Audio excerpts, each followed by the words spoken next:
और ये वो क्षण है पूज्य स्वामी जी महाराज आज इस मंच पर उपस्थित हैं। मैं अपने कंठ से शब्द नहीं निकाल पा रहा। आपने इस देश को क्या गति दी है।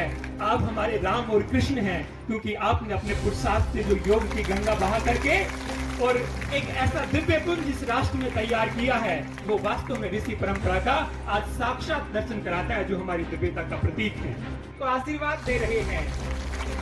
ये माला के पुष्प कर्नल साहब आपके गले में उस दिन भी डले थे जब पूज्य स्वामी जी महाराज अपने संसदीय क्षेत्र में पधारे थे और राष्ट्र के एक ऐसे प्रहरी के रूप में जयपुर ग्रामीण को आपके रूप में व्यक्तित्व देने के लिए हम सबको आदेश दिया था। और वास्तव में स्वामी जी महाराज के आदेश को जयपुर ग्रामीण ने अपने सर माथे पर रखकर आपको अपने जनप्रतिनिधि के रूप में लगातार अपना स्नेह और प्यार दिया है।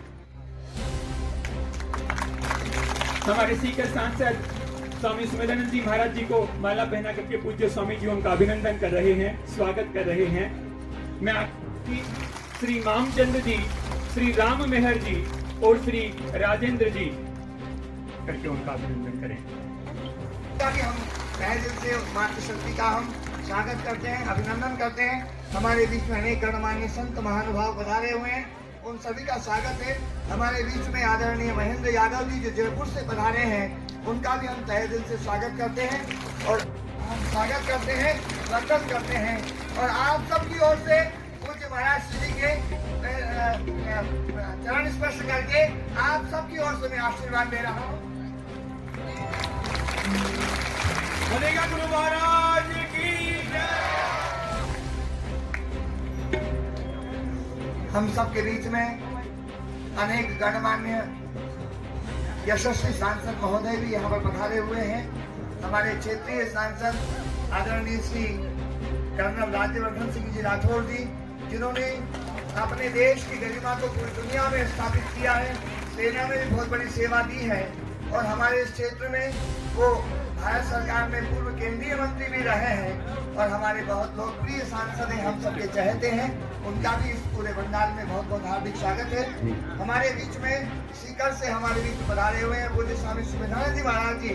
एक बार दोनों हाथ खड़ा करके माननीय सांसद महोदय और हमारे स्वामी जी का हम स्वागत करते हैं, वंदन करते हैं। हमारे बीच में हमारे दूसरे सांसद जी जो अलवर से हैं, जिन्होंने एक राजा को हराया है, ऐसे हमारे महाराज बालकनाथ जी महाराज, हम उनका भी अभिनंदन करते हैं, तहे दिल से उनका स्वागत करते हैं। और हमारे बीच में इस पूरे कार्यक्रम के जो सूत्रधार हैं, जो हमारे इस कार्यक्रम के मुख्य विशिष्ट अतिथि हैं, ऐसे हमारे माननीय डॉक्टर यशदेव जी जो पतंजलि योगपीठ पतंजलि ग्रामोद्योग न्यास के महामंत्री हैं, वो भी उनका भी हम स्वागत करते हैं। एक बार ताली भी जोर से बजाओ। देखो यही तो मुखिया है, ये दिखने में पतले हैं पर ये सारा सांग रचाने वाले यही हैं।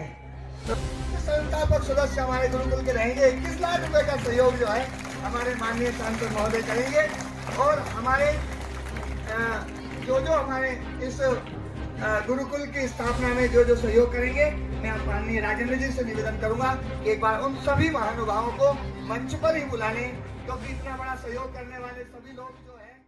ये यज्ञ है, 10 तारीख से ये यज्ञ प्रारंभ हुआ है, संकट मोचन महायज्ञ। और ये जो यज्ञ आयोजित हुआ है 108 कुंडीय यज्ञ है। देसी गाय के घी से 25 कुंटल देसी गाय के घी से ये यज्ञ हो रहा है। 11 लाख आहुतियाँ इसमें दी जाएंगी। और ये यज्ञ और साथ में गो भागवत कथा, ये दोनों इसलिए रखी है ताकि हम यज्ञ के द्वारा जो प्राकृतिक प्रदूषण जो हो रहा है इस क्षेत्र में, क्योंकि बहुत सारी फैक्ट्रियां लगी हुई हैं सब कुछ ना, तो उसके कारण से बहुत प्रदूषण हो रहा है। तो प्राकृतिक प्रदूषण को रोकने के लिए हमने यज्ञ किया है। और वैचारिक प्रदूषण आज समाज में बहुत ज़्यादा हो रहा है, उसको रोकने के लिए ये गो भागवत कथा का हमने आयोजन किया है। हम ज्ञान के द्वारा लोगों के चिंतन को ठीक करेंगे और चिंतन के द्वारा समाज के चिंतन के स्तर को ऊंचा करेंगे। और इसके साथ साथ यज्ञ करते हुए, सिखाते हुए, यज्ञ के द्वारा लोगों को प्रकृति को शुद्ध कैसे रखा जाए ये बता रहे हैं।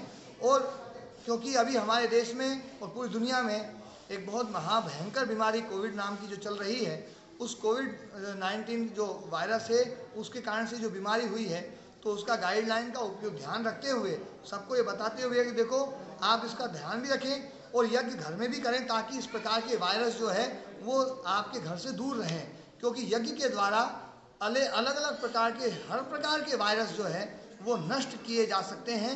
ये बिल्कुल वैज्ञानिक प्रूफ सत्य है, तो उसका भी प्रयोग हम यहाँ पर कर रहे हैं। और सब लोग यहाँ पर जो आसपास के क्षेत्र के 5 बस्ती है, 5 बस्ती का यह मंदिर है, इस मंदिर में 5 बस्ती के लोग आते हैं और बहुत प्रेम से दूर दूर बैठ करके और इस यज्ञ को कर रहे हैं। इस यज्ञ में देश विदेश के बड़े बड़े संत महापुरुष भी पधार रहे हैं। व्यक्ति निर्माण चित्र निर्माण का एक बहुत बड़ा अनुष्ठान यहाँ स्वामी गणेशानंद जी महाराज जो एक युवा सन्यासी है, बड़े वैसे भी बलिष्ठ हैं, बलवान, प्रज्ञावान, संस्कारवान और बड़े विचारवान सेवाभावी सन्यासी हैं। तो मुझे विश्वास है अब ये दिवाला धाम तीर्थ जो था वो महातीर्थ, मुझे विश्वास है अब ये दिवाला धाम तीर्थ जो था वो महातीर्थ। अभी तो आज कल रात को आ गया था और शाम तक गया, फिर इसके बाद मथुरा और फिर दिल्ली के हरिद्वार के लिए। तो फिर शुद्धिकरण रोज चलता है, रोज हम शौच के लिए, लघुशंका के लिए जाते हैं, तो इस जीवन चलता है।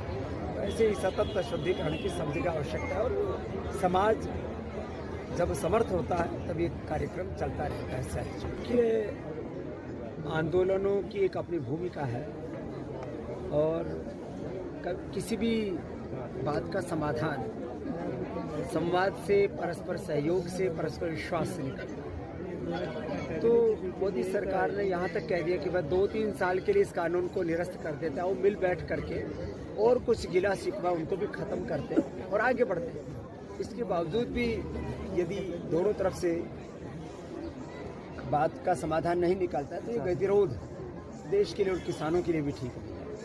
तो मैं आश्वस्त हूँ जल्दी गतिरोध खत्म हो। घर दूषण, प्रदूषण ये तो सदा से थे, हैं और रहेंगे। बात इतनी है कि आधिपत्य सत्ता में, समाज में सत्य का होना चाहिए। तो शुद्धिकरण तो निरंतर की प्रक्रिया, अपने शरीर में भी शुद्धिकरण रोज चलता है। रोज हम शौच के लिए, लघुशंका के लिए जाते हैं, तो इस जीवन चलता है। ऐसे ही सतत शुद्धिकरण की सब जगह आवश्यकता है और समाज जब समर्थ होता है तब ये कार्यक्रम चलता रहता है। हमारे लोकसभा क्षेत्र में बाबा रामदेव जी आए हुए हैं, संत महात्मा पधारे हुए हैं। ये बहुत बड़ी गौशाला यहाँ पर श्रद्धालुओं के समर्थन से बनी है और अभी गुरुकुल भी यहाँ पर बन रहा है। तो क्षेत्र के जो युवा हैं, जो बच्चे हैं, उनको एक अच्छा मार्गदर्शन मिलेगा, भविष्य के लिए अच्छी उनको शिक्षा मिलेगी। और यहाँ पर जब संत महात्मा आते हैं तो एक ऊर्जा बनती है। सभी श्रद्धालु सब जगह से आए हुए हैं, उनसे बात करने का एक अवसर मिलता है।